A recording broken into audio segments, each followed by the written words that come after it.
자, 박근혜 전 대통령의 재판 소식도 살펴보겠습니다. 법원이 어제 박 전 대통령의 재판을 생중계하기로 결정을 했는데 아무래도 그 공공의 이익이 더 크다라는 판단을 한 거겠죠. 지난해에 이제 대법원에서 규칙을 변경했죠. 네. 그래서 생중계를 허용한다. 다만 이제 재판부가 이 결정을 해야 됩니다. 네. 비공개할 수도 있고 생중계를 내보낼 수도 있고.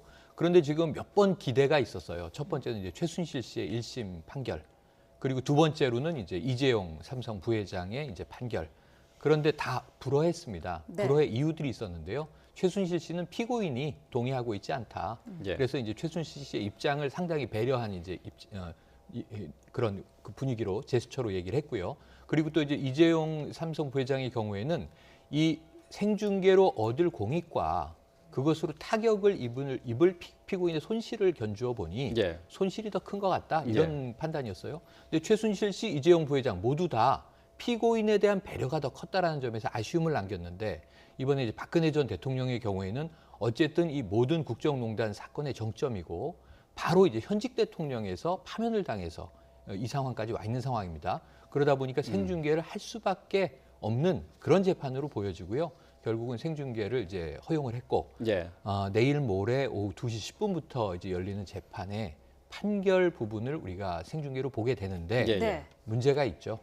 피고인 없는 판결을 보게 될 것 같습니다. 예. 네. 예. 뭐 이제 법원에서 이제 첫 TV 생중계를 결정을 한 건데 말이죠. 이제 당연히 이제 박근혜 전 대통령 측에서는 반발을 하고 있습니다. 무죄 추정의 원칙에 어긋난다라고 이제 하고 있는데 이건 어떻게 해석해야 될까요?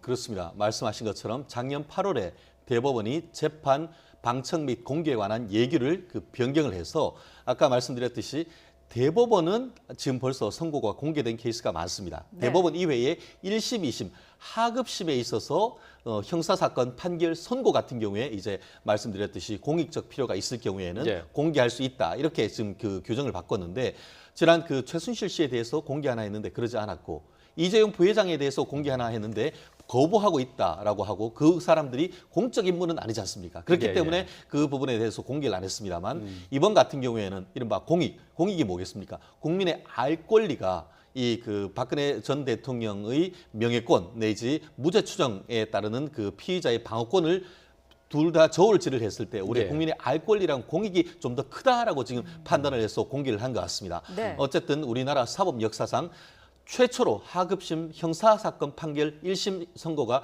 실질적으로 중계되는 역사적 사건인 것 같은데요. 예. 아마 그렇기 때문에 다른 사람 빼고 공익적 인물로서 최고의 어떤 권력자에 있었던 박근혜 전 대통령에 대해서 재판부가 최초의 어떤 역사적 의미로서 공개를 했는 것 같은데 예. 다만 그것이 박근혜 전 대통령이 출석하지 아니할 가능성이 높다는 높은 상황 속에서 네. 그 의미는 조금 반감되는 그런 그거는 불가피한 것 같습니다. 예. 네.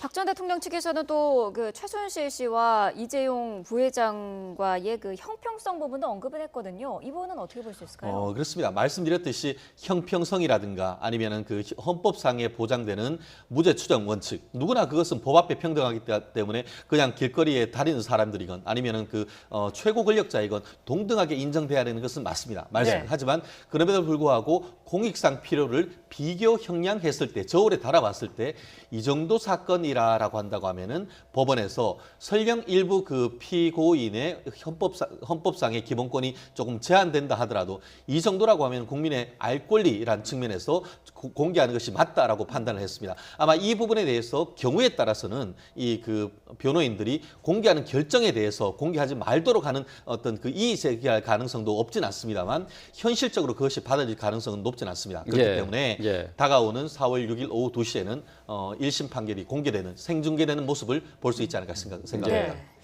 자, 이제 변호인 측에서는 이제 무죄 추정의 원칙을 얘기하면서 1심 선고에 TV 중계에 이제 반발하고 네, 있는데 네. 말이죠. 근데 어쨌든 1심 선고가 주는 영향은 무시하지 못할 것 네네. 같아요. 일종의 낙인 효과 같은 것도 있지 않겠습니까? 분명히 있겠죠. 그런 부작용은 예견이 됩니다. 지금 최 변호사님 말씀하신 것처럼 낙인 효과가 있고요. 그런데 그렇다면 공익이라는 건 뭐냐? 왜 공개하기로 지난해 결정한 것이냐? 이걸 뭐 일반인들이 국민투표로 정한 게 아니라 법관들이 모여서 정한 겁니다. 법원에서. 그렇다면 이제 법적인 검토를 했겠죠. 첫 번째는 국민의 알 권리도 있고 두 번째는 사회적 경종도 있습니다. 저는 최순실 씨에게 이 공개가 필요했다고 생각을 하는데 재판에서 일반인도 비선 실세로 국정농단에 이런 식으로 가담하면 큰 벌을 받을 수 있다. 형이 크지 않습니까? 예. 20년형입니다. 또 삼성 이재용 부회장 공인 아니라고 아까 얘기하셨는데 공인 아닙니까? 공항 패션까지 공개되는데요. 예. 일거수일투족이 이 글로벌 기업의 CEO고요. 그러면 이제 이 기업인이 정경유착하면 큰 벌을 받을 수 있다. 사회적 경종이 크죠. 대통령으로서 불법한 행위를 하면 이런 벌을 받을 수 있다. 이게 모두 다 전 공익에 해당한다고 보는데 예. 문제는 1심은 무죄 추정의 원칙에 어긋나는 것 아니냐라는 일리는 상당히 좀 있다고 봐요. 왜냐하면 영국의 경우에는 1심 판결을 생중계하지 않습니다. 예. 네. 무죄 추정의 원칙 때문이고요. 미국의 경우에는 재판 전 과정을 다 중계해버립니다. 심지어 오제이 심슨 사건 때는 드라마보다 시청률이 높다. 예. 이런 재판, 세계 재판도 있었거든요. 나라마다 좀 다른데 예. 우리도 고민을 해볼 필요는 있어요. 그럼 2심과 최종심, 3심, 대법 판결은 공개하고 1심은 그럼 블라인드 할 것이냐. 이런 부분들은 앞으로 우리가 사례가 많지 않기 때문에 예. 조금 이제 검토해 볼 필요는 있는 그런 문제다라고 봅니다. 예. 네. 1심에 대한 생중계는 대법원에서 지난해 7월에 이제 결정한 사항인데요. 좀 말씀하신 것처럼 이제 여러 가지 이제 조금 부수적인 역효과 내지는 좀 그런 것들이 있는데 무죄 추정의 원칙에 반한다라는 부분에도 불구하고 1심 선고에 대한 판결을 TV로 중계할 수 있다라고 대법원이 결정을 내린 배경은 어디에 있습니까? 그렇습니다. 실제로 작년 8월에 이와 같이 그 대법원 그 재판을 공개하는 것에 대한 얘기를 바꿀 때 판사들 상대로 해서 그 앙케이트 조사를 했습니다. 네. 그랬을 때에 1심에 대해서 그 공개하는 것에 대해서는 최초에는 상당히 좀 부정적인 의견도 적지 않았습니다. 네. 그런데 이제 그것이 공청회를 거치고 하는 과정에서 최종적으로 어떤 공익적 그 요청이 있을 경우 그리고 또 당사자에게 동의 여부를 묻는 그런 절차를 거칠 경우 이런 조건을 따라서 지금 재판장의 재량에 따라서 이게 공개할 수 있도록 규정을 바꿨는데요. 네. 네. 말씀하신 것처럼 이것을 어떻게 운영하는 것이 굉장히 중요한 것이 아닌가 하는 생각입니다. 그렇기 때문에 아까 말씀드린 것처럼 최순실 씨나 이재용 부회장을 비롯해서 다른 사건에서도 공개를 요청하는 어떤 국민의 많은 요청이 있었습니다만 공익적 요청보다는 말씀드렸듯이 헌법상 요청되는 피고인에 대한 방어권 보장 이런 부분들이 컸기 때문에 네. 그 부분들을 공개하지 않아서 네. 그럼 왜 그 규칙을 바꿨냐 할 정도의 어떤 그 국민들의 비판도 없진 않았습니다만 그만큼 피고인의 어떤 그 무죄 추정 원칙은 중요한 겁니다. 예. 다만 그럼에도 불구하고 이 사건 같은 경우에는 박근혜 전 대통령이 탄핵까지 이를 정도로 어떤 우리나라 국정에 대한 혼란을 일으킨 것에 대한 정치적 책임이 있고 또 그에 따르는 이제는 형사 절차입니다만 설령 무죄 추정이 있다 하더라도 그만큼 어떤 그 우리나라의 역사에 미치는 영향 이런 부분을 종합적으로 검토를 해서 아마 고뇌에 참 판단을 한 것 같은데 예. 다만 이번 어떤 그 법은 일단 결정이 됐던 것이고 그 재판부에서도 결정이 있기 때문에 아마 계속 그 강행이 될 겁니다. 다만 이번 그 강행된 이후에 어떤 이 부분에 대한 좀 공론화가 좀 필요하지 않을까 싶은데요. 우리나라에서 최초의 어떤 시도되는 부분이기 때문에 이후에 있는 그 전문가들의 어떤 의견을 거쳐서 말씀드린 것처럼 반드시 1심에 이런 식으로 그 어떤 모욕적이다라는 그런 예. 비판이 강할 수 있는 부분이기 때문에 이 부분에 대해서는 좀 입법적 개선에 대해서도 좀 논의해야 될 부분이 없지 않은 것 같습니다. 예. 네.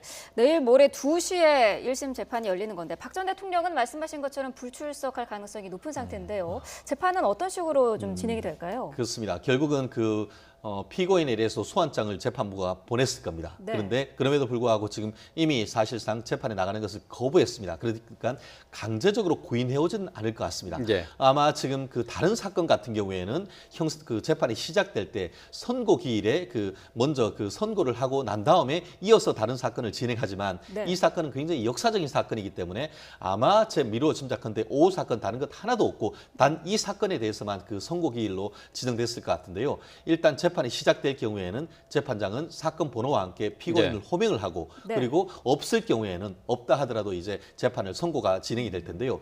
통상은 판결 주문부터 인정을 하고 빨리 끝냅니다. 그렇지만 이 사건 같은 경우에는 지금 범죄 사실이 한 18개 정도 되기 때문에 그 부분에 대한 하나하나에 대한 범죄 사실 그리고 그 부분에 대한 유무죄에 대한 이유를 쭉 읽고 최종적으로 피고인 박근혜에 대한 징역 몇 년에 처한다. 이 부분이 될 것 같은데 네. 아직까지 뭐 시간을 짐작할 수는 없습니다만 예. 최소한 1시간 이상 내지 2시간 이상 한두 시간 이상 걸릴 수 있기 때문에 내일 아마 오후 2시부터 늦다고 하면 오후 4시 정도까지는 아마 선고 기일이 계속 이어지지 않을까 생각합니다. 예. 모레입니다. 모레, 네, 맞습니다. 예, 예, 금요일. 모레죠. 예.